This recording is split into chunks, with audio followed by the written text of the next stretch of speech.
nilikuwa naja huku, niko kwenye basi naenda Tanga. Kuna mama mmoja akawa ameingia kwenye gari ile alfajiri. Yule mama alikuwa onyesha kuchoka sana, lakini licha ya kuchoka na ana huzuni nyingi sana. Aliponiona mimi nimekaa, bahati akaja akakaa karibu na mimi, akashtuka sana. Nikamuuliza, nini mama? Wewe si ndiye Sheikh Hassan Ahmed? Ndiye mimi. Alhamdulillah, alhamdulillah. Akaanza kulia. Basi nikamliwaza, nikasema naye vizuri, nikamzungumzisha nini. Alafu nikamuuliza, kuna nini? Una tatizo gani? Niko sawa. Hapana. Nini tatizo lako mama? Akanambia, mimi naenda Zanzibari. Asili yangu iko Kenya na Zanzibar. Mimi pande mmoja Mzanzibari, mmoja Kenya. Kutoka up country kule Nairobi kuendelea.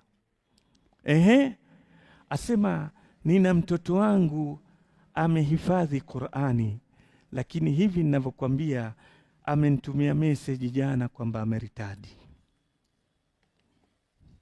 Yuko chuo kikuu tena mwaka wa 3.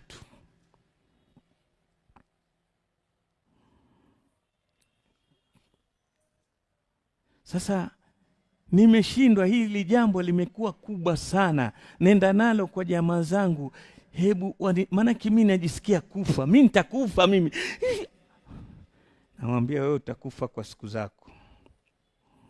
Lakini sasa kuna kazi, usife kabla kuifanya kazi ya kumnusuru mtoto wako.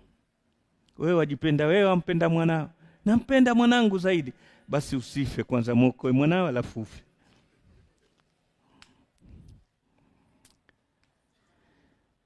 Sasa kuzungumza naye, kueleza, yule mtoto asoma miaka 3 apata ufadhili, yeye mama hajui.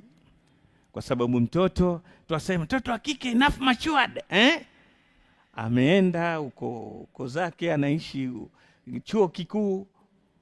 Mama aona amefarajika kwa sababu hana uwezo wa kumsomesha. Leo mtoto amwambia, nimepata ufadhili wa kila kitu. Hostel yu alipiwa, elimu alipiwa, kila kitu.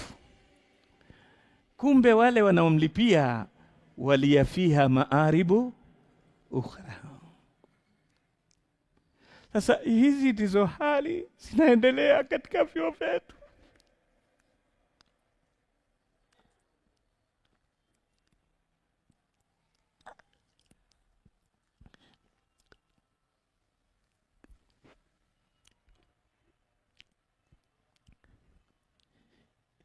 Na haingewezekana hivyo kama hawakujiandaa vita hivi. Isipokuwa ni mfumo kamili umetengenezwa, ni uwezo upo tayari, na hii ni moja katika mbinu inatumika. Wewe ukimaliza kuswali, kaa kijiweni, piga kahawa vikombe 20. Sengenya watu 10. Tukana 3. Sijifanya hivi. Basi. Jamani, imani yataka kunusuriwa. Na Allah alipotaja kuinusuru imani, inna Allah ashtara minal mu'minina anfusahum wa amwalahum. Vitu viwili lazima vitumike. Lazima vitumike hivi vitu viwili. Haziwezi kwenda kimoja tu. Tusipokuwa na mipango, baada ya kufunguka tutakuwa kila leo twazidi, kwa sababu matatizo ni kwamba sisi wenyewe tutakuwa ni wachache, kwa sababu uwezo hatuna, na wale walioko vile vile watakuwa si wa nguvu wa imani. Madarisi zetu ziko hali duni sana. Takadu antakul, imekaribia kusema ni kama hazipo. natija yake ni chache, kwa sababu haziko katika mfumo wa kuwa ni vituo vya kutoa elimu, hasa elimu tukufu hii, ilmu nabawi sharif, elimu ya Mtume Muhammad sallallahu alaihi wasallam. Mapungufu ndani ya madrasa zetu ni nyingi. Ina maana elimu kama mapungufu ni mengi, kinachopatikana ni kichache.